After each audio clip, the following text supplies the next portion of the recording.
vous partager un document et c'est ce document qui va nous servir de fil rouge tout au long de la présentation. Alors, n'hésitez pas à m'arrêter parce qu'une fois que je suis lancé, je suis en pilote automatique et si je ne vous vois pas vous agiter, m'interrompre ou m'arrêter, je continue jusqu'à la fin et même au-delà. Donc, n'hésitez surtout pas. Salut Vanessa. Hop. Allez, je vous partage le document tout de suite et puis on va rentrer donc dans le vif du sujet. Alors, je vais essayer d'être le plus pratique et le plus concret possible. Et puis, s'il y a des questions, encore une fois, arrêtez-moi, dites-moi s'il y a quelque chose qui n'est pas clair ou si vous voulez que je précise, n'hésitez surtout pas. C'est le but également, c'est que ce soit profitable pour tout le monde et puis que vous puissiez… Alors, si vous m'entendez bégayer un petit peu, c'est parce qu'il y a du monde qui arrive, c'est pour ça. Donc, je suis en train de gérer à la fois les entrants et en même temps également le tableau que je vais vous présenter. Donc, bonjour à tous ceux qui nous rejoignent et je vous présente tout de suite le document. Allez, c'est ce qui va nous servir de support pour ces 3 quarts d'heure de présentation. Alors, sur LinkedIn, il faut bien comprendre, c'est un petit peu exagéré, mais il y a 3 poisons mortels. Je vais vous parler de ces 3 poisons. Ce sont des choses qu'il faut absolument réussir à éliminer parce que si malheureusement vous gardez ces poisons en tête, vous n'irez pas bien loin. Alors, je vous parle d'expérience. J'ai connu une période sur LinkedIn et je vais vous en parler tout de suite, pendant laquelle, à part mes cousins, à part mes amis, à part ma famille, quand ils avaient pitié de voir justement mes posts ne pas du tout avancer, donc c'était les seuls qui likaient. Donc là, le premier poison mortel sur LinkedIn, c'est le regard des autres. Alors, c'est vrai que c'est difficile de s'exposer. On a le sentiment, en plus de ça, que sur LinkedIn, en fait, on va nous observer. Il y a la peur également des réactions hostiles, il y a la peur de la moquerie. Et ça, c'est tout à fait humain. Il ne faut pas se raconter d'histoire, c'est jamais très agréable. Ça touche un petit peu notre ego. On a également la crainte qu'on se dise, bah, si les autres voient mes posts et s'ils voient surtout que personne ne réagit, on risque de penser que je suis quelqu'un d'incompétent et ça risque d'être quelque chose de néfaste pour moi. Alors, pour vous mettre tout à fait à l'aise, je vais me livrer à un exercice d'auto-torture, d'auto-flagellation. Voilà le travail que je faisais il y a quelque temps sur LinkedIn. Bon, vous voyez, le nombre de réactions, c'est 5. Et encore sur les 5, je vous garantis qu'il y a 4 personnes que je connais très bien parce que ce sont des membres de ma famille. Donc, il y a quelqu'un, je le remercie, s'il est dans l'assistance, qui à l'époque a peut-être eu pitié de moi ou sur un malentendu, ça a fonctionné. Mais en tout cas, voilà les résultats de mes débuts sur LinkedIn. Je vous expliquerai ensuite la démarche et comment je suis arrivé à avoir aujourd'hui des résultats qui soient bien meilleurs. Alors, accordons-nous aussi sur le fait que quand je vais vous parler de réussite et de résultats sur LinkedIn, on est bien d'accord qu'il y a une grosse part de vanité. Les likes, ça ne paye pas le loyer. Les commentaires, ce n'est pas ça qui va vous apporter des missions. Mais je vais vous parler au long de cette présentation de notoriété. Et puis ensuite, on verra comment on peut quand même aller plus loin et réussir quand même aussi à rentrer en contact avec des prospects, avec des clients, avec des personnes qui nous intéressent. Donc ça, c'est le début. Allez, j'en mets un deuxième, puis après j'arrête. Celui-là, pareil, 3 likes. Bon, vous voyez, c'était des résultats piteux. Tout ça pour vous dire que si vous démarrez sur LinkedIn, c'est probablement le résultat que vous aurez. Il n'y a pas de méthode miracle. Il n'y a pas, c'est très rare, en fait, les personnes qui, du premier coup, c'est comme dans la vraie vie, finalement, LinkedIn, c'est rarissime que du premier coup, on soit excellent, c'est rarissime qu'on ait tout de suite des résultats. Donc, attendez-vous à ce que vos premiers posts, pour plein de raisons, soient, en termes de résultats, très décevants. Et le risque, c'est qu'on s'essaye à LinkedIn et très vite on s'essouffle parce qu'on se dit « j'ai pas de résultats ». Non, il faut persévérer. La première raison, elle n'est même pas en lien avec en fait la qualité de vos posts. Elle est en lien avec le fait que l'algorithme ne vous connaît pas, tout simplement. Et donc, comme il ne vous connaît pas, c'est comme si vous mettez un petit peu en phase de test. C'est comme s'il observait un petit peu ce que vous allez faire. Il va voir si vous êtes assidu, il va voir si vous êtes régulier, il va voir si vous jouez le jeu de la plateforme, et ça, je vous en parlerai tout à l'heure. Et ensuite, s'il voit que vous êtes persévérant et s'il voit que vous êtes de bonne volonté, là, il va commencer à proposer vos posts à de plus en plus de personnes. Donc, il n'y a pas non plus que la qualité de vos posts. Il faut bien comprendre qu'au départ, il y a une sorte de pénalité que LinkedIn va vous appliquer, quelle que soit la qualité de vos posts. Donc ça, c'est la première chose. La première idée, c'est dépasser cette peur du flop. Vous en ferez, je vous garantis. Et je vous garantis aussi que même quand vous aurez commencé à décoller sur LinkedIn, vous ferez encore des flops. C'est le jeu, ça fait partie du jeu, il faut l'accepter. Et il faut avoir cette capacité à se dissocier de ses résultats, tant quand ça va bien que quand ça va mal. C'est pas vous qui êtes en cause, vos postes ne disent absolument rien de votre qualité, que ce soit vos qualités humaines ou vos qualités professionnelles. On est simplement face à un média auquel il va falloir montrer patte blanche, il va falloir être capable d'assimiler un certain nombre de principes, et ensuite vous verrez que, à force de persévérance et d'assiduité, vous réussirez à obtenir des résultats. Ça, c'est le premier poison mortel. Le second, c'est, je vous le disais, la régularité. Alors, autour de la régularité, pardon, il y a beaucoup de malentendus. Est-ce qu'il faut publier tout le temps? Est-ce qu'il faut publier tous les jours? Non, ce n'est pas nécessaire. Si vous le faites, c'est mieux, très clairement, pour un principe qui est un principe d'exposition.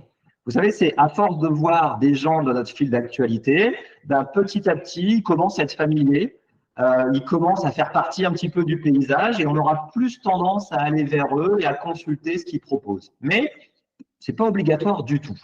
En revanche, je vous conseille d'être à 3 publications, 2 ou 3 publications minimum par semaine. Vraiment.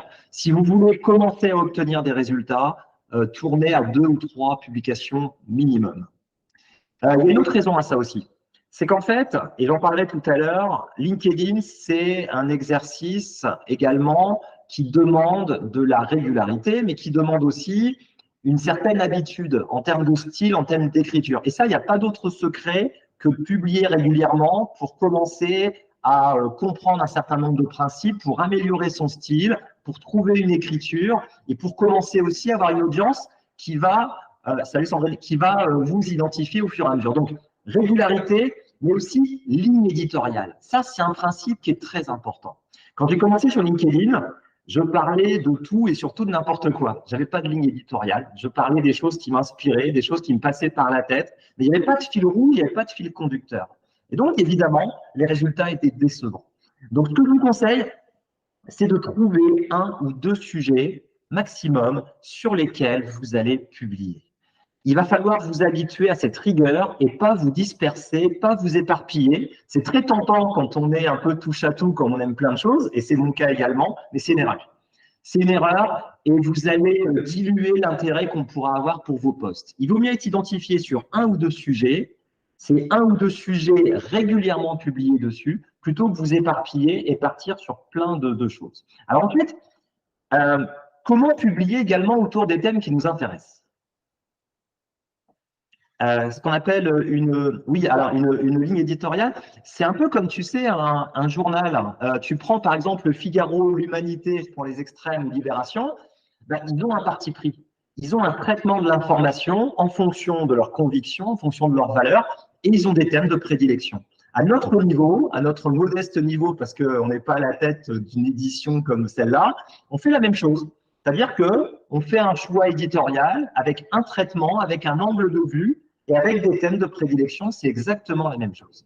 Et donc, l'idée également, et pour moi, je vous parlais tout à l'heure aussi de la foire au like et du côté un petit peu vanité, etc. Je vais vous dire, moi, ce qui constitue la plus belle récompense quand je publie. Et c'est ce que je recherche. Et je vous conseille vraiment d'avoir cette démarche. En fait, l'idée, pour moi, le Graal, la récompense suprême, c'est quand j'ai quelqu'un qui commente et qui me dit « c'est exactement ce que je pensais ». Tu as exprimé ce que j'avais dans la tête. J'ai parfois des commentaires rigolos qui me disent « mais comment t'es rentré dans ma tête? C'est exactement ce que je pensais ». Si vous arrivez à faire ça, ça veut dire que là, vous avez réussi à créer un vrai lien avec votre audience. Vous êtes véritablement en empathie avec elle. Et c'est ça qu'on cherche. On doit rechercher à être celui ou celle qui est le plus capable d'exprimer ce que vivent en fait nos prospects, nos clients, les personnes avec lesquelles on a envie d'interagir. Ça doit être ça votre objectif. Alors pour ça, il n'y a pas d'autre secret que de fréquenter, exactement on a mis un effet miroir, il n'y a pas d'autre secret que de fréquenter cette cible avec assiduité.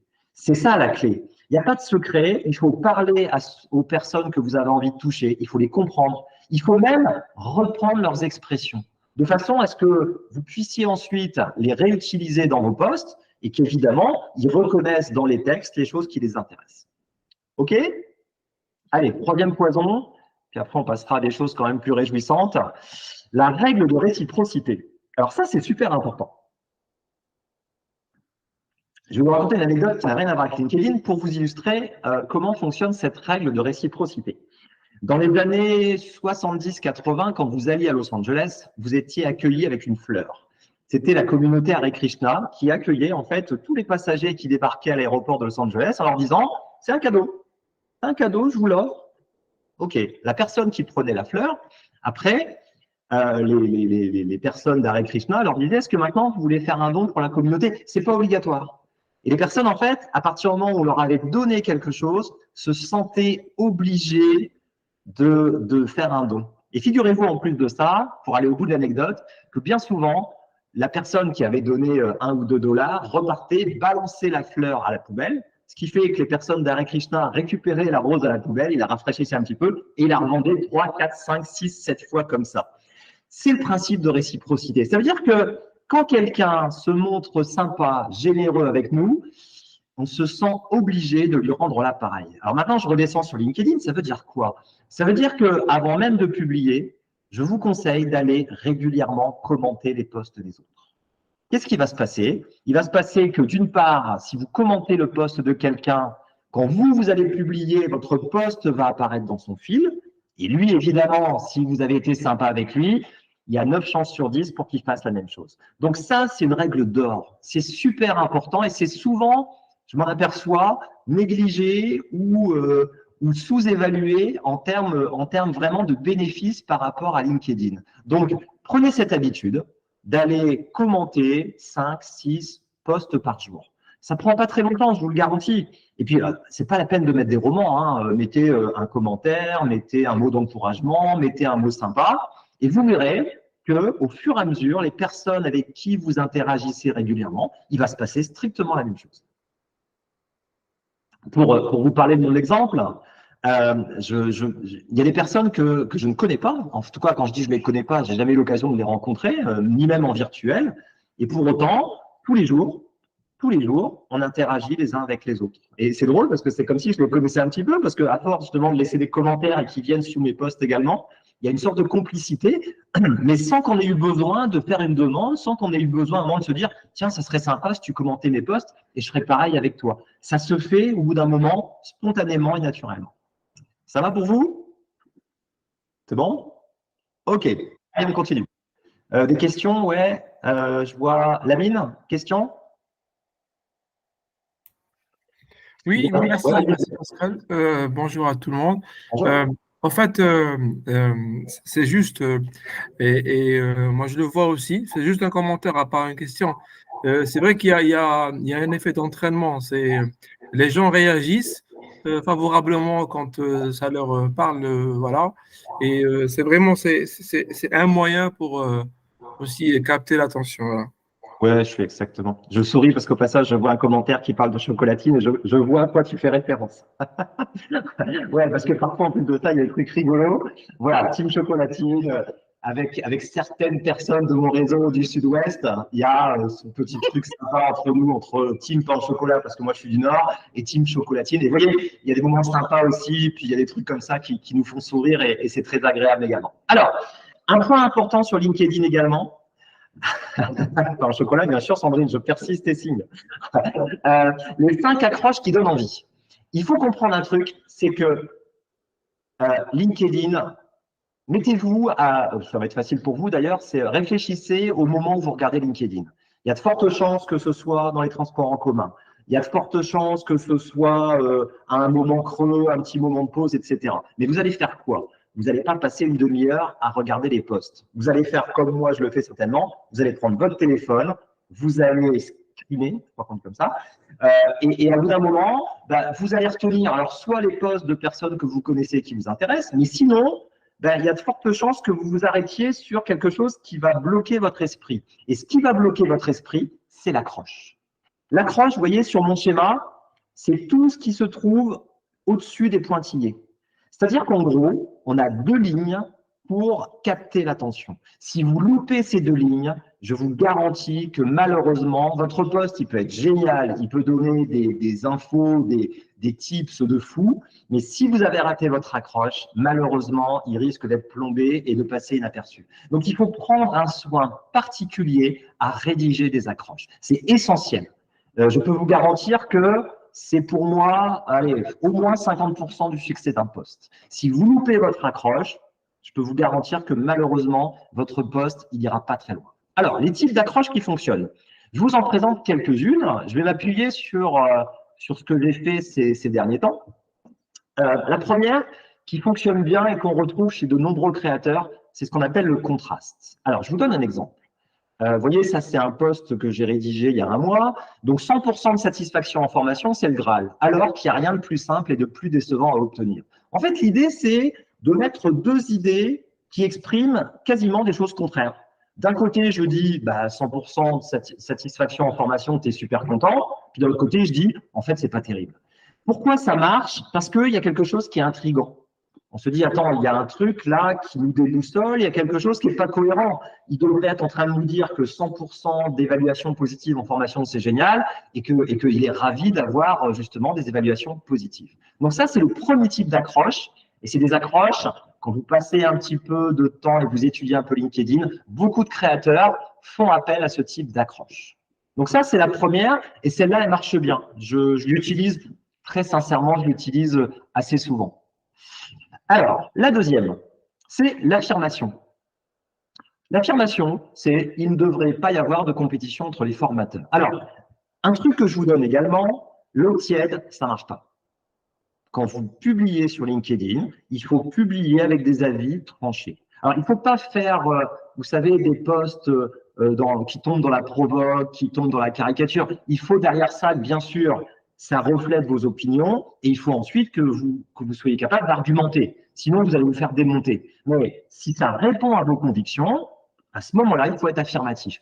C'est-à-dire que là, je ne vais pas mettre un point d'interrogation. Je ne vais pas formuler ça sous forme de question. Je vais affirmer quelque chose et à partir de ce moment-là, je vais développer ensuite ma thèse. C'est comme ça que vous devez également vous habituer à rédiger. Parce que si vous faites des trucs trop tièdes, ça ne marche pas. Il y a tellement de concurrence en fait sur ce réseau que vous risquez de passer au second plan et vous risquez de passer inaperçu par rapport à des personnes qui expriment des convictions. Et ça, c'est très important de s'habituer également à affirmer des convictions. Donc, moi, je vous encourage vraiment à le faire. Troisième type d'accroche, la liste. Alors ça, j'aime bien aussi et j'en fais très régulièrement. Alors, je fais 5 prédictions sur l'avenir de la formation. Entre parenthèses, si je me trompe, j'offre la prochaine tournée. Ça marche bien et on voit souvent des posts comme les 5 techniques pour, les 5 méthodes pour, les 7 astuces pour. Ça marche bien. Ça marche bien parce que on a la sensation quand on est lecteur que d'une part, on sait ce qu'on va trouver et on sait qu'à l'intérieur de ça, il y a sûrement un ou deux trucs qu'on va peut-être pouvoir garder, qui vont peut-être nous aider. Donc, je vous encourage vraiment à employer ce genre de méthode, les 5 trucs, les 4 astuces, les 3. Alors, je vous donne un truc que j'ai vérifié, mais ne me demandez pas la raison, je ne sais pas pourquoi. Les chiffres impairs marchent mieux que les chiffres pairs. Donc, si vous avez 6 astuces en tête, soit vous en faites 5, ou soit vous vous creusez un peu plus la tête pour en avoir 7. Donc, ne me demandez pas la raison, mais je l'ai testé. Et j'ai lu des choses à ce sujet d'autres créateurs sur les réseaux et même sur des blogs qui expliquaient qu'en effet, les nombres impairs fonctionnent beaucoup mieux que les nombres pairs quand on fait ce qu'on appelle des articles listes. Donc, prenez les chiffres impairs, faites cette liste, ou 5 plus un bonus, Emmanuel, pourquoi pas, oui, en effet, ça peut marcher aussi. Mais en effet, il faut que le chiffre impair, en fait, il apparaisse. Donc ça fonctionne bien. Alors, au passage, parce que je vais essayer vraiment de vous donner un maximum de trucs, j'espère que vous ne repartirez pas avec une trop grosse migraine, je ne distribue pas le Doliprane à la fin de l'exercice. Évitez, vous savez, les trucs comme, on le voit encore, je fais mes 5 conseils pour je sais pas moi, réussir votre entrée en formation. Entre parenthèses, la 4e va vous surprendre. Faites pas ça. Ça ressemble malheureusement, vous savez, au mauvais contenu qu'on lit sur Yahoo, sur des choses d'actualité comme ça, etc., etc., etc. Marion, on peut te voler le si je me trompe, j'offre la prochaine tournée, mais c'est cadeau, c'est en libre accès. Et d'ailleurs, tu verras tout à l'heure, je parle justement de l'inspiration. Mais on peut, ouais, bien sûr. on peut. Et prenez ce qu'il y a à apprendre.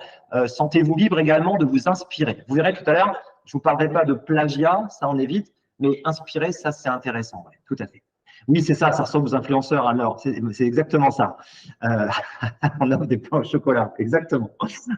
Donc, l'idée, vous voyez, c'est surtout pas de tomber dans le terme n'est pas joli, mais il veut dire ce qu'il veut dire, le putaclic, parce que peut-être que ça marchera une fois. Mais la fois d'après, je peux vous dire que les gens diront non, mais c'est bon, la dernière fois, je me suis fait rouler, j'ai cliqué, puis en fait, j'ai rien appris, c'était nul. Hein, donc ça, c'est important. Alors évidemment, tout ce que je vous dis, c'est sous réserve qu'ensuite, vous ayez un contenu de qualité. C'est évident. Une bonne accroche ne remplacera pas ensuite, si votre accroche est géniale, mais que derrière, tout ce que vous mettez, c'est plat, il n'y a pas d'intérêt, il n'y a pas d'émotion, c'est évident que ça ne fera pas le bout. Ensuite, tiens, voyez encore un exemple. J'ai discuté hier avec un formateur qui ne sait pas quoi raconter sur Internet. Voici 5 idées que je lui ai données. Même chose, même principe. Je pars sur une accroche qui exprime cette fameuse liste avec 5 trucs exploitables, rapidement assimilables et assez faciles d'accès. Ensuite, vous avez aussi la technique du « j'ai compris un truc ». Après avoir échangé avec des dizaines de formateurs, j'ai compris ce qui bloque la plupart d'entre eux. En fait, ça, c'est un moyen de dire aux autres, ben, tu sais quoi, j'ai enfin compris un truc et je le partage avec toi parce que je pense que ça pourra t'aider. Et donc, les collègues, les personnes qui sont concernées, vos lecteurs vont se dire, bah tiens, là, il est en train de nous révéler quelque chose qui doit être très intéressant, je vais voir de quoi il s'agit. En fait, une bonne accroche, elle a 2 principes.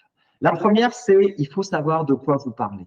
Oubliez les posts mystérieux, les posts avec du sens caché ou avec, vous savez, un peu de mystère, ça ne marche pas. Par contre, à l'inverse, il ne faut pas tout dire. Parce que si vous avez tout dit, il n'y a plus d'intérêt de vous lire.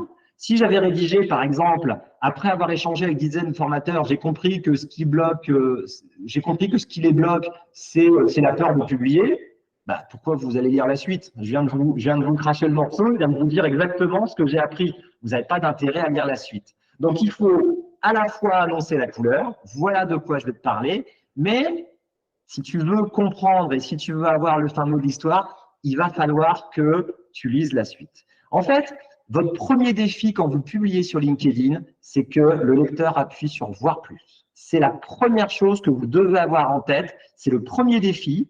Et il faut savoir également que LinkedIn va vous offrir un peu plus de visibilité à chaque fois que quelqu'un va cliquer sur « Voir plus ». Même s'il ne like pas, même s'il ne commente pas, même s'il ne partage pas, le simple fait qu'il y ait eu un clic « Voir plus », ça va vous booster en termes de portée du post. Donc, il faut absolument réussir cette accroche et ça doit être votre premier objectif, se dire mon accroche doit permettre de la visibilité et doit donner envie de cliquer sur Voir plus. Ça va? Alors, le vécu, ça, c'est pas mal non plus. Ça, c'est l'anecdote. Et je suis toujours un petit peu chagriné que les formateurs, on est pas mal entre nous, là, entre formateurs, coachs, etc., ils ne s'appuient pas assez justement sur le vécu. À longueur de journée, on vit des trucs sympas.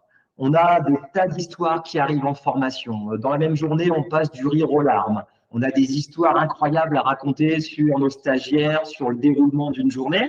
Et pour autant, j'ai le sentiment, je peux me tromper, mais je n'ai pas l'impression, qu'il y a finalement peu d'histoires qui ressortent. Alors, est-ce que c'est de la pudeur? Est-ce que c'est la peur peut-être de dévoiler des choses? Mais vous savez, l'idée pour moi, quand je raconte une histoire, je reste suffisamment vague pour pas qu'on sache de qui il s'agit. Il y a une fois où ça m'est arrivé où le dirigeant d'entreprise m'a envoyé un message en me disant « Écoute, ton poste, il est super, mais on reconnaît beaucoup trop l'équipe. » Et en ce moment, ils avaient un problème en fait relationnel dans l'équipe. Et je parlais de cette équipe, j'avais pensé être suffisamment vague, mais a priori, pas assez. Mais hormis cette fois-là, le reste du temps, j'ai jamais eu de remarques concernant des anecdotes que je peux raconter. Donc, même chose, moi, je vous encourage, je vous invite vraiment à partager des récits, à partager des choses que vous avez vécues en formation. C'est inspirant, c'est intéressant, et puis, c'est une histoire. Et on est tous sensibles aux histoires. On aime tous qu'on nous raconte des histoires, des belles histoires. Oui, c'est ça, Emmanuel, c'est un aspect émotionnel qui ramène à notre humanité, exactement. C'est un moment où on revient aux choses simples, où on revient aux choses évidentes, et on revient aux raisons pour lesquelles aussi on est tellement attaché à ce job. Et ça, évidemment, ça fait écho chez les autres. Parce que, bien sûr, ça va se connecter à des valeurs, ça va se connecter à du vécu, ça va se connecter à des émotions. Et ça, c'est des choses qui fonctionnent. OK? Alors, une fois qu'on a réussi son accroche, ensuite, on va passer à la phase de rédaction. Donc, je vous l'ai dit et je vous le répète, pour moi, un post réussi, c'est déjà une bonne accroche. Mais vous avez fait qu'une petite partie du chemin. Maintenant, il va falloir écrire et je vais vous livrer quelques tips, quelques astuces d'écriture. Alors, la première, c'est la mise en forme. La mise en forme, c'est un élément qui est très important et qui, là encore, est parfois sous-estimé de la part des rédacteurs sur LinkedIn. Je vous donne un exemple de mauvais exemple, mais après, je vais vous dire toute la vérité sur ce post. Qu'est-ce qui ne va pas? Ce qui ne va pas, c'est qu'on a des gros pâtés. Les paragraphes sont beaucoup trop importants. Retenez qu'un paragraphe sur LinkedIn, c'est 3 lignes maximum. Si vous allez au-delà de 3 lignes, visuellement, c'est très désagréable. Ça donne une impression de lourdeur, ça donne l'impression, et ça l'est d'ailleurs, que c'est pas aéré. Et parfois, on n'a pas envie de se coltiner un truc où on se dit « Waouh, il va falloir que je me gratte la tête, il va falloir que je réfléchisse pour lire ». Donc, oubliez les gros paquets et privilégiez plutôt des textes aérés et des phrases courtes. Là, je vous ai mis à côté de ça un post que j'ai rédigé où, bien sûr, j'essaie de respecter justement le rythme, j'essaie de respecter un maximum justement de principes pour rendre la lecture agréable. Donc, vous voyez des phrases courtes, des paragraphes, une succession, une alternance entre des paragraphes un peu plus longs et des phrases courtes. Il y a plusieurs avantages. C'est que ça donne du rythme, ça permet une lecture agréable et ça ne dissuade pas le lecteur. Encore une fois, souvenez-vous, il faut toujours se placer dans la peau du lecteur que nous sommes aussi. Vous prenez votre téléphone, vous allez sur un post, l'accroche est sympa, le thème vous intéresse, voire plus. Et là, vous l'ouvrez et vous avez un gros paquet. Vous vous dites, bon, c'est pas comme si avec votre post à lire, hein, il y en a des milliers tous les jours. Donc, bien souvent, malheureusement, les personnes risquent de se dire, ouais, non, allez, je passe à autre chose, tant pis, j'ai pas envie de me plonger dans un truc trop rébarbatif. Alors maintenant, je vous ai dit que j'allais quand même vous révéler l'auteur de ce post et vous dire quand même que lui, malgré ça, il fait des cartons. Mais je vais vous dire de qui il s'agit. Il s'agit de Jean-Marc Jancovici. Jean-Marc Jancovici qui a plus d'1 million d'abonnés sur LinkedIn. Vous savez, c'est le patron de Carbone 14 qui publie notamment sur des questions environnementales et climatiques et c'est quelqu'un de brillant. Donc lui, il peut se permettre. Lui, il peut se permettre, il pourrait faire aucun saut de ligne, qu'il aurait toujours autant de lecteurs. Nous, à notre modeste échelle, non, on ne peut pas se le permettre. Alors, c'est drôle, parce que vous voyez, c'est un contre-mauvais exemple, parce que lui, il réussit, mais c'est parce que c'est Jean-Marc Jancovici. Il y a quelques-uns comme ça. Je pense que si Thomas Pesquet pouvait faire une seule ligne et écrire 30 de suite, je pense qu'il serait quand même lu, il serait quand même applaudi. Nous, à notre modeste niveau, il faut absolument qu'on soit attentif à la mise en forme. Donc, faites attention à ça, parce que c'est très dissuasif quand la mise en forme n'est pas bonne. Ensuite, les mots que vous allez utiliser. Là encore, le vocabulaire qu'on utilise, il est important. Parce que si vous souhaitez justement accrocher l'attention, si vous voulez qu'on trouve que vous avez un style agréable, si vous voulez également qu'on retienne un peu les idées clés et puis les passages importants de vos textes, il va falloir vous habituer à faire la chasse à des termes qui sont des termes beaucoup trop utilisés, qui ont perdu de leur substance. Alors, je vous explique. Par exemple, problème, c'est un mot qui aujourd'hui est un mot qui est creux. Il va falloir plutôt, par exemple, privilégier un mot comme risque. Il faut accentuer. Alors attention, tombez pas dans la caricature, hein, et il ne s'agit pas de trouver à chaque fois un terme plus fort que celui que vous souhaitiez utiliser, mais dès que vous repérez un terme qui est beaucoup trop commun, beaucoup trop utilisé, trouvez un synonyme. Un échec, ça devient la bérésina ou une tragédie.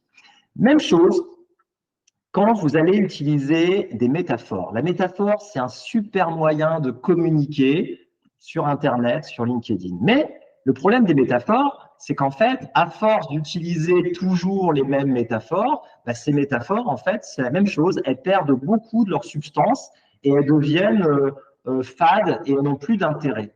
Je vous ai marqué, par exemple, une métaphore, ça peut être, on peut dire de quelqu'un, il est malin comme un singe. Ouais, mais cette métaphore-là, elle a tellement été utilisée, ou si vous dites c'est dur comme fer, enfin bref, toutes les métaphores qu'on connaît, essayez plutôt de construire vos propres métaphores. Alors j'en ai noté une, c'est malin comme un gamin qui veut cacher une mauvaise note. Elle vaut ce qu'elle vaut, hein. Je ne suis pas en train de vous dire que c'est la métaphore du siècle, mais l'idée, c'est de vous habituer à exprimer l'idée sous forme de métaphore. Ouais, c'est vrai, Sandrine. En plus de ça, il peut y avoir un décalage, tu as raison, avec des plus jeunes qui ne connaissent plus du tout les expressions que nous autres, on utilise. C'est vrai, tu as raison. Donc, essayez à chaque fois que vous pouvez, quand vous voulez exprimer une idée par une métaphore, et c'est une très bonne idée, d'aller plutôt construire votre propre métaphore. Et ça marche beaucoup mieux et ça donne un côté et une touche originale à votre texte. Alors que sinon, encore une fois, on va être sur quelque chose de fade, on va être sur quelque chose qui finalement ne sort pas du commun. Et l'objectif, c'est que votre lecture soit agréable, que ce soit vivant et qu'elle soit marquante. Donc pour être marquant, il n'y a pas de secret, il faut imaginer nos propres métaphores. Gardez l'idée, construisez vos propres métaphores. Et c'est vrai ce que tu dis, Sandrine, en plus de ça, il y a des expressions qui sont devenues tellement vieillottes et désuètes que nous autres, on connaît, mais que certains n'utilisent plus du tout. Il suffit de parler 10 minutes avec ton gamin et il ouvre des gros yeux à chaque fois que tu utilises certaines expressions. Mais lui aussi, remarque, hein, quand il me parle, des fois, j'ouvre aussi des gros yeux. Donc bref, pour éviter ça, construisez vos propres métaphores, c'est beaucoup plus productif. Ensuite, un point important. L'écriture sur LinkedIn, c'est tout sauf un exercice d'improvisation complet. Retenez bien ça. C'est un exercice créatif. On peut et on doit laisser libre cours à sa créativité, mais il faut absolument vous appuyer sur une colonne vertébrale. Cette colonne vertébrale, c'est des structures. Il en existe plein. Je vais vous en présenter quelques-unes. Alors, la première, je suis allé chercher ça chez quelqu'un que je vous recommande. Je vous recommande de suivre son compte, c'est Christopher Piton. C'est un gars très bien en plus. Et c'est quelqu'un qui écrit justement sur l'écriture LinkedIn, qui donne des tips régulièrement sur l'écriture, sur les techniques, sur les méthodes, sur la façon de rendre les textes plus attractifs. Et lui, il a une structure qui est très simple, mais qui fonctionne bien. Tout part au début d'un fait. Ça, c'est la première chose. Ensuite, mais. Donc là, il apporte une contradiction. Et une fois qu'il a apporté la contradiction, la conséquence est donc. Et il alterne toujours entre mais et donc, mais et donc, mais et donc. C'est simple, mais ça donne du rythme au texte et ça permet aussi au passage de faire alterner deux points de vue. Et aussi, ça laisse le lecteur dans un rythme de lecture parce qu'on a envie de connaître la phrase suivante. Un texte LinkedIn qui est correctement rédigé, c'est un texte qui nous prend par la main, qui nous emmène et qui nous donne envie de lire la suite. Si vous arrivez à faire ça, vous avez une bonne partie des secrets en fait des textes qui fonctionnent. Ça, c'est la première structure. La deuxième, c'est ce qu'on appelle la structure PAS. PAS pour problème, le A, c'est amplifier, le S, c'est solution. Ça marche très bien. Il faut commencer avec le P par exposer un problème. Donc, vous voyez, je l'ai fait dans ce poste où j'ai marqué « je forme, tu formes, il, elle forme », mais qui nous forme, les formateurs? Là, je pose un problème. Ensuite, il ne s'agit pas tout de suite de passer à la solution, c'est trop rapide. Il faut remuer le couteau dans la plaie. Tiens, voilà un exemple de métaphore qui mériterait d'être travaillé. Bref, l'idée, c'est qu'on n'en reste pas justement au problème qu'on a exposé. On va plus loin. On va montrer que ce problème, il a des conséquences tragiques. On va montrer que ce problème, s'il n'est pas résolu, il risque de causer des difficultés supplémentaires, il risque d'avoir des conséquences importantes. Une fois qu'on a fini d'amplifier, et là, ce que j'ai marqué, par exemple, c'est s'il y a un truc qui vieillit plus mal qu'un épisode de Friends, c'est la compétence du formateur. Pourtant, les formateurs adorent apprendre, mais faute de temps et ou de moyens, leur formation continue et réduite. Et ce n'est pas prêt de s'arranger avec les crédits de formation qui se réduisent année après année. Là, j'ai amplifié le problème. Je l'ai rendu encore plus inquiétant, je l'ai rendu encore plus aigu pour celui qui se reconnaît dans ce problème. Et une fois qu'on a fait ça, on passe à la partie solution. Donc là, c'est le moment où vous allez expliquer ce que vous pouvez apporter, vous allez expliquer ce que vous comprenez du problème, et vous allez également parler des solutions qui existent, et en particulier de votre solution à vous.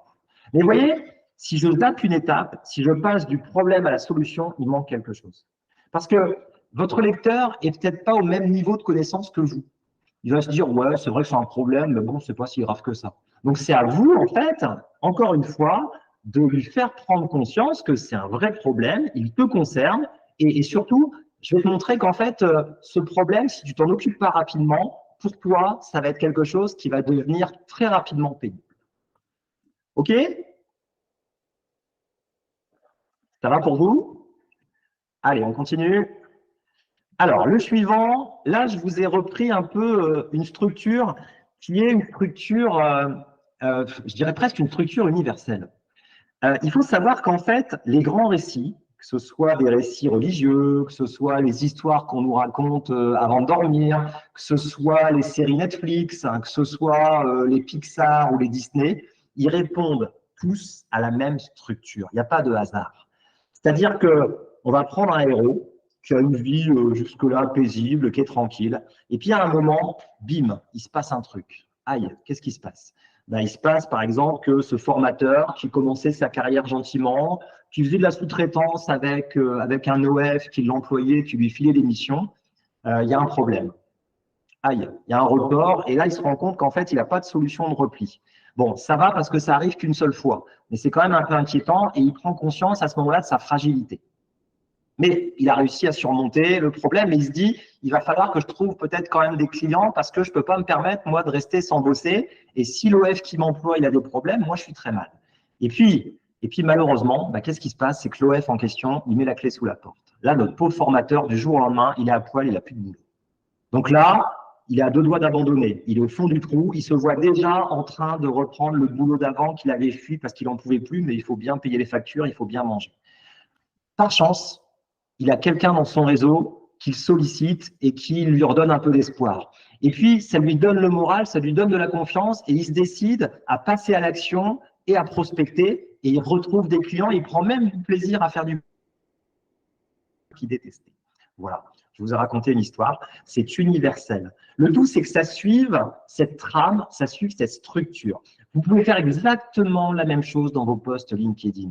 Vous prenez une situation de départ, vous prenez un moment, un bouleversement, vous prenez un moment où le personnage ou la situation devient critique, un rebond, vous allez remonter à la surface et à la fin, bah, vous allez pouvoir en tirer une morale, vous allez pouvoir en tirer un apprentissage, quelque chose qui vous a changé ou qui a changé le héros de votre histoire. Ça, c'est universel. Vous prenez n'importe quelle série sur Netflix, vous prenez n'importe quel Pixar, n'importe quel dessin animé, c'est toujours la même structure. Pourquoi? Parce que ça marche. Parce que tous les récits sont construits de cette façon. Si le sujet vous intéresse, il y a un très bon ouvrage de Joseph Campbell. Je crois que c'est le voyage du héros, mais je ne suis pas sûr du titre. C'est un pavé, hein, je vous préviens tout de suite. Mais c'est passionnant parce qu'il reprend justement… Ah, bougez pas, je l'ai dans ma bibliothèque. Je vous demande le mot. C'est ça. C'est Joseph Campbell, le héros aux 1001 visages. Donc son bouquin, alors vous voyez, il est épais, mais justement, il explique tous les mythes, il explique toutes les grandes histoires de l'humanité, et il explique qu'à chaque fois, elles sont sur le même modèle. OK? Allez, on va passer également à la important aussi, les émotions. Posez-vous une question avant de rédiger, avant de publier. Demandez-vous quelle émotion vous voulez transmettre. S'il n'y a pas d'émotion, votre post, il n'ira pas très loin. Je lis malheureusement moi, beaucoup de posts de formateurs, certains, et bravo, et je les encourage, qui prennent la parole sur LinkedIn. Mais quand je lis leurs posts, moi, je ne m'y retrouve pas. Bon, je suis du métier, moi, mais je me dis que ceux qui lisent les posts n'étant pas du métier, pour eux, ça va être un texte qui va être complètement plat, qui sera fade, qui sera creux. Si moi, en tant que formateur déjà professionnel du secteur, je ne m'y reconnais pas, imaginez tous ceux qui sont en dehors du domaine d'activité, ils vont absolument pas s'y reconnaître. Pourquoi? Parce qu'il manque de l'émotion. Donc, à chaque fois que vous rédigez un post, réfléchissez quelle émotion vous voulez transmettre. Est-ce que vous voulez inspirer? Est-ce que vous voulez partager une colère? On en parlait tout à l'heure en préambule avec une de vos collègues. Est-ce que vous voulez faire rigoler? Est-ce que vous voulez faire réfléchir? Est-ce que vous voulez faire sourire? Mais ce qui est certain, c'est qu'il faut absolument qu'il y ait une émotion. S'il n'y a pas d'émotion, il n'y a pas de connexion. C'est comme en formation d'ailleurs. Hein. S'il n'y a pas d'émotion, si vous n'arrivez pas à transmettre d'émotion, ben en face de vous, vous allez avoir un groupe, il ne faut pas vous étonner, il va être lui aussi, il va être sur la réserve, il va être démotivé, démobilisé. C'est la même chose quand vous écrivez. C'est un principe que vous devez absolument appliquer.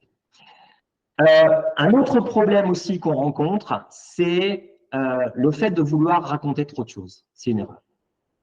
C'est tentant de se dire, ah ouais, attends, je vais parler de mon approche pédagogique. Et puis tiens, je vais raconter cette histoire quand j'ai eu un stagiaire qui est venu et puis qui a eu des problèmes et puis je ne le savais pas, alors j'ai dû gérer un conflit. Non, une idée, un poste. Vraiment, c'est important. Sinon, vous allez perdre votre lecteur. Vous devez à chaque fois générer une émotion et exploiter une idée. Et cette idée, ça doit être le fil rouge de votre poste. C'est l'unique idée que vous devez exploiter. 2 idées, 2 postes. 3 idées, 3 postes. C'est aussi simple que ça, mais malheureusement, c'est ce qui contribue en fait à rendre des postes fouillis. Parce qu'on a l'impression que c'est la foire fouille. Vous savez, il y a à boire et à manger, on a l'impression qu'il y en a partout. Et au final, ça donne une impression de confusion et vous perdez le lecteur et il y a de fortes chances en fait qu'il décroche même avant la fin. Un poste, une idée, c'est impératif à respecter. Soyez vraiment très attentifs à ça. C'est très facile de se perdre parce qu'on veut raconter plein de choses. C'est une erreur. Si vous faites ça, vous allez perdre les autres. Concentrez-vous sur une idée. Alors, oui, j'en parlais justement. S'inspirer, oui. Tout à l'heure, j'avais une remarque sur une formule que j'avais utilisée qui est entièrement libre de droit et reprenez-la si elle vous paraît sympa. Je vais vous montrer une chose que j'ai faite. Et je pense que c'est une bonne idée, notamment quand on débute. Alors, je vais vous parler de mon expérience. C'est ce que je fais amplement depuis tout à l'heure. Quand j'ai commencé, je suis allé voir ce que les autres faisaient. Et je suis notamment allé voir ceux qui marchaient bien. Alors, ceux qui marchaient bien, hein, même chose que tout à l'heure, ceux qui semblaient avoir la notoriété, dont les posts semblaient captiver une audience. Je vous donne un exemple. Voilà un post d'une rédactrice que j'apprécie beaucoup, qui s'appelle Maud Alves. Et d'ailleurs, si le sujet vous intéresse, je vous conseille vraiment de vous abonner à sa newsletter qui donne des conseils très actionnables toutes les semaines. Et en plus, c'est quelqu'un de très sympa parce que j'ai eu l'occasion d'échanger avec elle par mail. Elle répond à tous les mails et elle est très agréable. Bref, voilà le post rédigé par… ouais, Anne, c'est une bonne idée. Voilà le post rédigé par Maud Alves. Alors, qu'est-ce que j'ai fait? J'ai pris ce post. J'ai regardé sa structure. En fait, il faut vous habituer aussi, si vous voulez vraiment avoir des résultats sur LinkedIn, à lire des choses, à lire ce que font les autres. Mais il faut également vous habituer à décrypter ce qui permet justement des bonnes pratiques en termes d'écriture. Donc, ce que j'ai fait, j'ai pris le post de Maud et je l'ai décomposé. Une fois que j'ai compris ce qui avait fonctionné dans son post, ben, je n'ai pas plagié, vous allez voir, mais par contre, ce que j'ai fait, c'est qu'en fait, j'ai repris sa structure à partir, bien sûr, d'un thème qui m'appartient, à partir d'anecdotes exactes et que j'ai vécues, mais j'ai repris la même structure. Il n'y a pas de plagiat. Si vous comparez les deux textes, il n'y a pas un seul mot de semblable. Il y a mon histoire, il y a son histoire, il y a son thème, il y a mon thème. En revanche, j'ai strictement repris la structure. Et ça a fonctionné. Ce n'est pas une surprise, parce que si ça a fonctionné, alors je ne suis pas en train de vous dire que j'ai le même talent que Maud, mais ce que je suis en train de vous dire, c'est qu'à partir du moment où sa structure a été validée, si vous vous en inspirez, si vous mettez vos propres mots, mais que vous suivez, que vous respectez cette structure, il y a toutes les chances que ça fonctionne pour vous aussi. Parce que c'est éprouvé, parce que ça veut dire que des lecteurs, quelque part, l'ont déjà validé, et ça veut dire qu'il y a toutes les chances, si vous suivez le process, d'avoir des résultats corrects également. Et c'est ce qui s'est passé. Ce post que j'ai réalisé a bien marché. Je crois qu'à l'époque, c'était une centaine de likes et une cinquantaine de commentaires à partir de cette expérience. Et en effet, ça marchait bien. Oui, c'est vrai qu'en formation, c'est un peu la même chose, ouais, tout à fait. Il n'y a aucune gêne pour moi à s'inspirer. Le plagiat, évidemment, non. Le mensonge, les fausses anecdotes, les trucs où on veut faire du clic et du sensationnel, c'est bidon, ne le faites pas. C'est déjà parce que je trouve ça personnellement nul et puis je pense pas que ça vous mènera très loin. Je pense qu'à un moment ou à un autre, ça va vous desservir. Par contre, regardez ce qui fonctionne, Oui, il a été piraté, Lamine, le compte de Maud, j'ai vu ça, ouais. Ouais, elle a perdu peut-être tous ses abonnés, c'est un peu triste, mais je lui fais confiance pour rebondir parce qu'elle est très bien. Et donc, plagier, non, surtout pas, s'inspirer, oui. Prenez quelques créateurs qui vous intéressent, prenez quelques créateurs qui vous inspirent, enregistrez les posts, faites cet effort de comprendre comment ils fonctionnent. C'est ça qui est important également. Ce qu'il faut voir, c'est qu'est-ce qui se passe. Vous voyez, si je reprends le post de Maud, son approche, c'est une affirmation. Il y a 2 ans, presque personne n'aurait parié sur moi. Et joue avec le contraste, que je vous disais tout à l'heure. En même temps, dans la vraie vie, je ne m'impressionne pas. Et puis ensuite, elle liste. Elle donne les raisons pour lesquelles elle pense qu'il n'y a aucune raison qu'on la suive, il n'y a aucune raison a priori qu'elle est percée sur les réseaux sociaux, sur Internet. Et puis ensuite, deuxième partie, où là, elle joue sur les points forts, sur ce qui explique son succès. Donc en fait, quand j'ai structuré mon poste, j'ai repris mon idée et j'ai structuré de la même façon, en disant qu'a priori au lycée, j'avais peu de chances de devenir formateur. Oui, il y a une structure de PAS, en effet. J'expliquais pourquoi. À l'époque, personne n'aurait misé sur moi pour faire un métier où j'avais besoin de m'exprimer devant les autres et de me mettre un peu en scène. Ensuite, je passe à l'idée que pourtant, tous les jours, je suis face à un public et tous les jours, je parle devant les autres. Et ensuite, j'explique quand même comment j'ai réussi à vaincre peut-être ce qui était au départ de la timidité, un manque de confiance. Et à partir de là, j'ai repris la même structure que le poste de Maud. Mais encore une fois, je n'ai absolument rien plagié. Il y a absolument, en dehors de la structure, rien de comparable entre elle et moi. Elle a son style, j'ai le mien. Elle a ses idées, j'ai les miennes. Et à partir de là, tout va bien. Donc, je vous encourage vraiment à le faire. Et en plus de ça, c'est un bon exercice. C'est vraiment un bon exercice à faire parce que ça va vous donner à force des routines d'écriture. Et ça, c'est important. Les jours où j'ai pas le temps, où j'écris un post, j'ai des routines comme ça désormais qui sont disponibles. J'ai pas besoin de me creuser tellement la tête. Alors ça, c'est de l'entraînement, mais à force, il y a des choses qui sont disponibles et que je peux très facilement aujourd'hui exploiter. Alors, le dernier conseil que je vous donne, c'est entraînez-vous.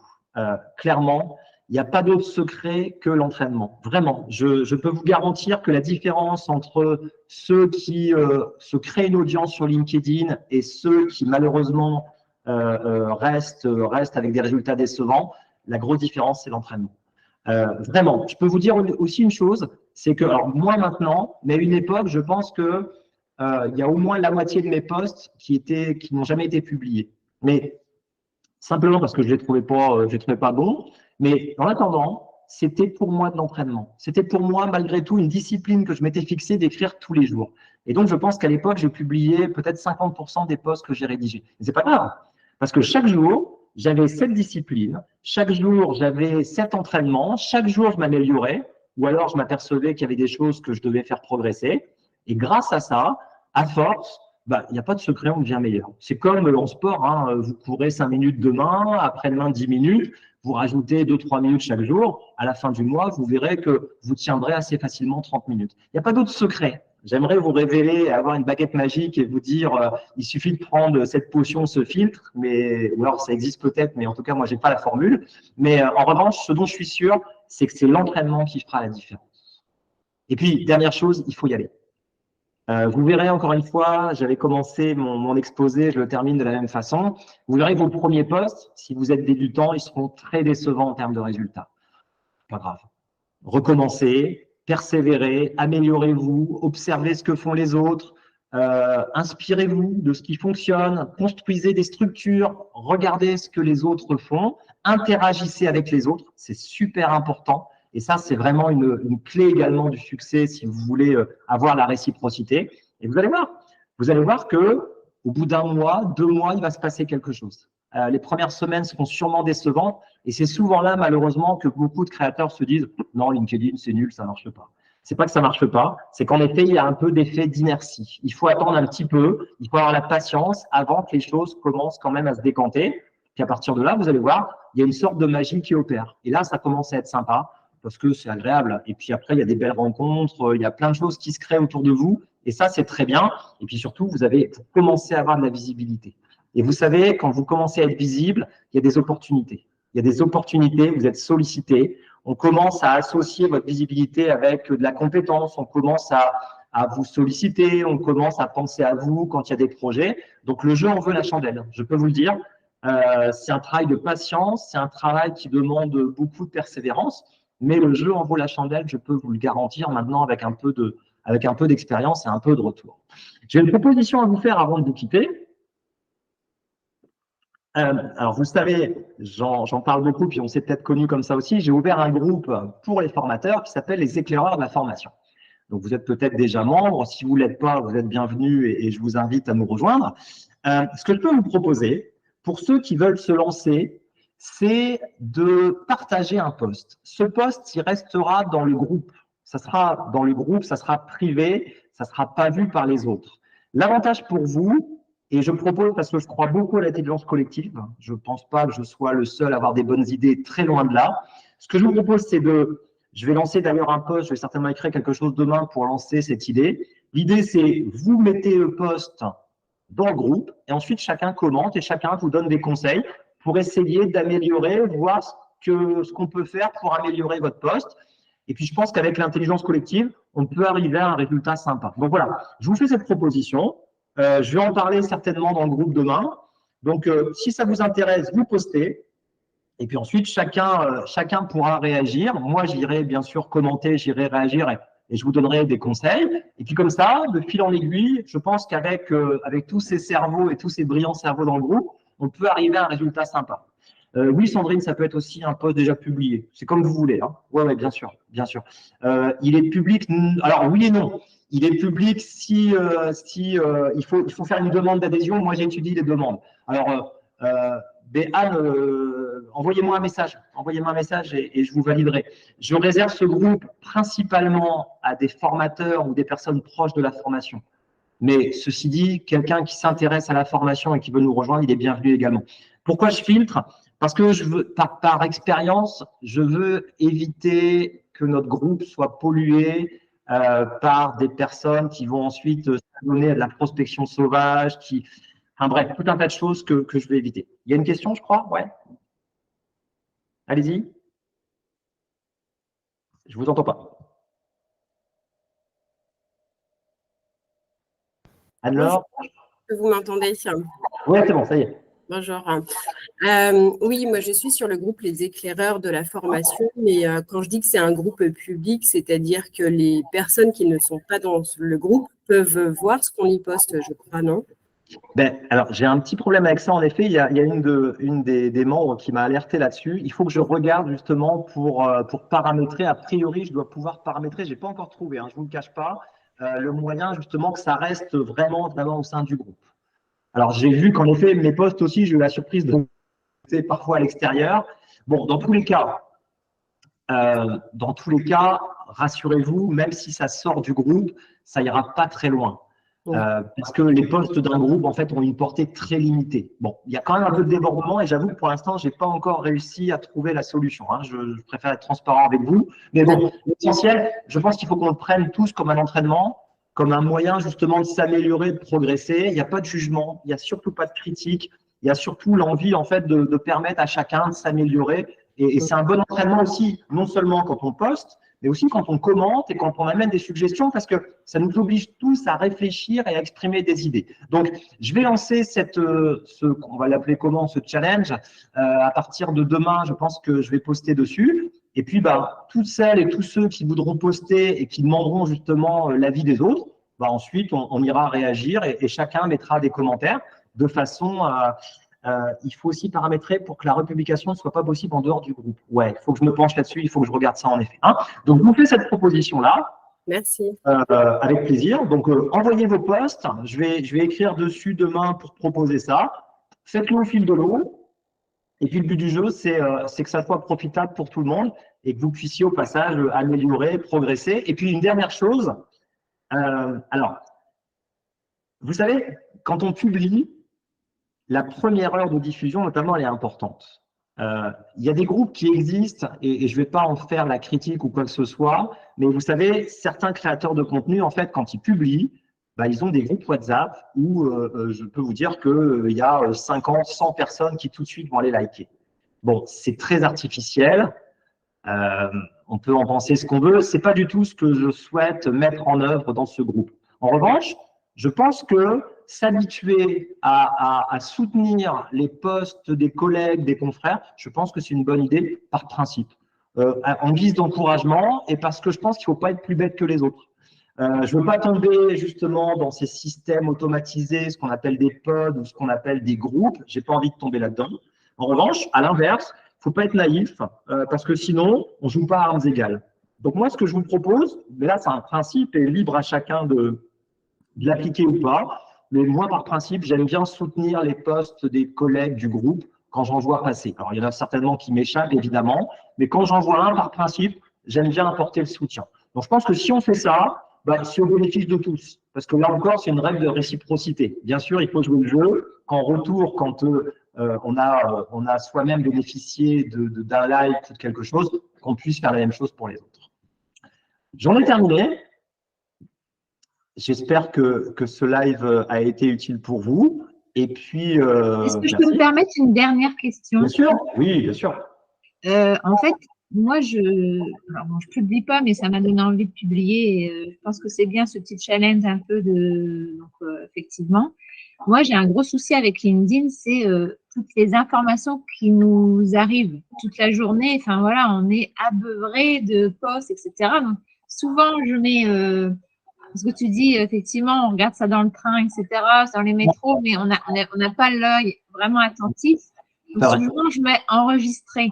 Sauf qu'à un moment donné, j'ai une bibliothèque enregistrée de 100 posts, etc.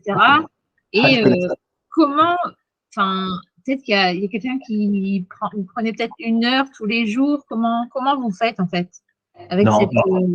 Moi, je vais te dire comment je fonctionne, mais je prétends pas que ce soit universel. Je prends environ une demi-heure le matin. Alors, une demi-heure le matin, ça me sert à commenter les posts des autres, ça me sert à publier, ça me sert à répondre aux commentaires que je reçois sous mes posts. Après, je coupe tout, parce que déjà, je suis occupé, j'ai autre chose à faire. Je refais un peu le midi, à nouveau, pour la même chose, pour commenter, répondre aux commentaires. Je laisse passer l'après-midi et je me reconnecte à peu près encore une demi-heure. En gros, j'y passe 1 heure, 1 heure et quart par jour, mais je ne veux pas y passer plus de temps. D'accord, ok. Je pense qu'il faut… Attention, hein, ça c'est un vrai piège. On a très vite fait de se laisser déborder, tu as raison. Alors déjà parce qu'on peut enregistrer plein de trucs, puis ensuite parce que on peut y passer sa vie si on veut. Hein. Oui. Bon, moi, c'est vraiment un outil pour moi, LinkedIn, de travail et c'est un outil commercial. Donc, clairement, moi, j'y passe du temps et c'est délibéré et ça fait partie de ma stratégie commerciale. En revanche, je me refuse à passer ma vie dessus. Oui. Et tu prends des notes? Tu prends des notes? Alors, moi, ce que je fais par rapport aux posts que j'enregistre, alors ouais, ça serait intéressant que je vous en parle un jour. En fait, j'enregistre des posts sur des sujets divers et variés qui m'intéressent. Et une fois par mois, je prends 1 heure, 1 heure et demie.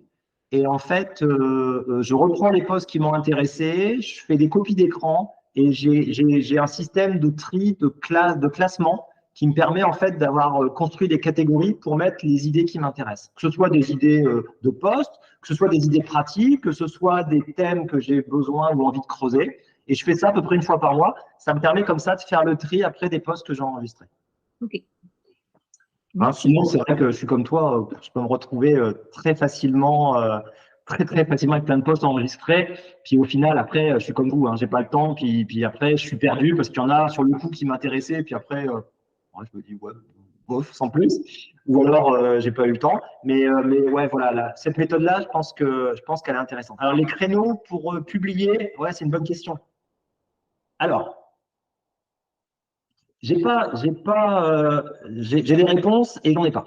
J'ai des réponses dans le sens où on sait que traditionnellement, les moments où l'audience est mobilisée, c'est grosso modo entre 7h30 du matin et 9h, tous les jours. On sait ensuite que le midi, il y a aussi du monde qui va regarder, qui va jeter un coup d'œil. Alors, l'après-midi, c'est pas la peine de publier. Il y a vraiment là un gros désert entre 14h et 17h. Là, il n'y a personne.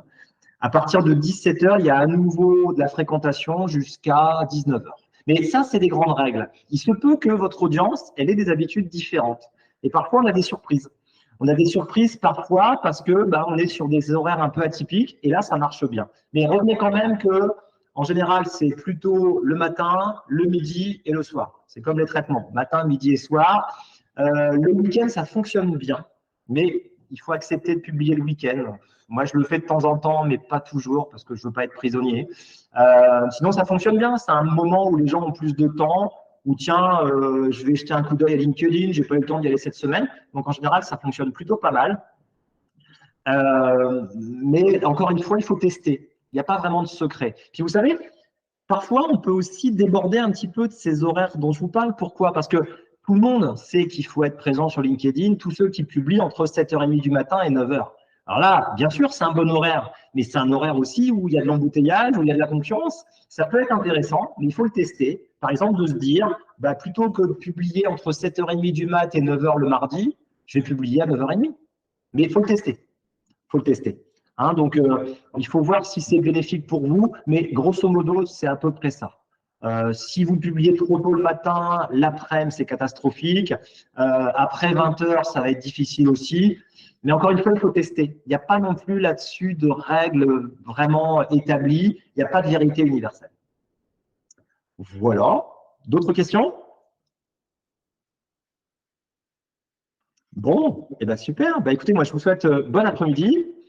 On se retrouve bientôt sur le groupe. Et puis, avec plaisir, Sandrine. Et puis, écoutez, moi, je vous réitère cette proposition. Donc, si ça vous intéresse, postez, mettez un post sur le groupe. Alors, mettez une petite mention parce que je peux croire sinon que, merci, je peux croire sinon que c'est un post que vous voulez partager. Mettez un petit mot en disant, tiens, je vous soumets un post, merci pour vos conseils, un truc comme ça. Et puis ensuite, moi, j'irai de toute façon, je suis le modérateur du groupe, donc je le verrai forcément. Et puis, j'irai commenter. Puis tous les autres, faites la même chose. C'est un exercice, je pense, qui est enrichissant pour tout le monde, pour celui qui poste, mais aussi pour ceux qui vont réfléchir et suggérer des idées. Et puis moi, je serai présent dans la conversation, donc je vous donnerai des petits trucs également si je vois passer des choses. OK? À bientôt. Bon après-midi. Merci. Salut. À bientôt.